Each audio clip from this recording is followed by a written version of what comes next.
The astrology of this week is serving Mercury retrograde. Even though Mercury doesn't station retrograde until Thursday evening, it's still in its shadow phase. So we're feeling some of those like Mercury retrograde feelings like, mental fog and confusion and miscommunications and even technology issues and other kind of like annoyances and frustrations. Keep in mind, we're still dealing with this Saturn-Neptune conjunction happening in the sign of Aries.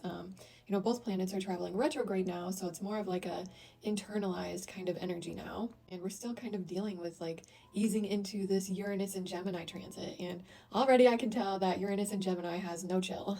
So even though it might not like appear on the surface that there's a lot of transits happening this week, we're still dealing with a lot of internal as well as external changes. Starting the week off, we have the moon in Pisces all day on Monday, and it actually forms an opposition to Mars in Virgo. So if you found yourself feeling kind of like tired or even lethargic or quick to anger, you're not alone.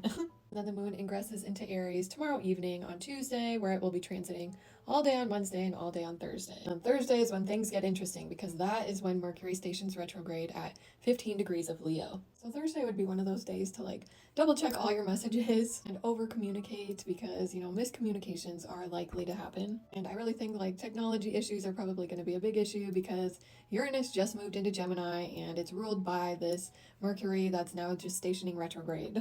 So just make sure you're as prepared as you can be throughout the day on Thursday and then actually over the next like 3 weeks as we're dealing with this Mercury retrograde cycle. It stations direct on August 11th, so we've got a few weeks. Even though we are dealing with these like annoying miscommunication issues and technology issues and like the mental fog with Mercury retrograde, it is a good time that allows us to kind of like slow down and hit the pause button and allow ourselves to like rest a little bit and recharge and do some more internal reflection. And it's allowing us to kind of reconnect with ourselves internally and also reconnect with relationships as well. Like reconnecting with friends that we haven't caught up with in a while and just kind of like, doing our check-ins with our people. Also a good time to revisit past projects as well, whether they're like creative projects or passion projects or work projects.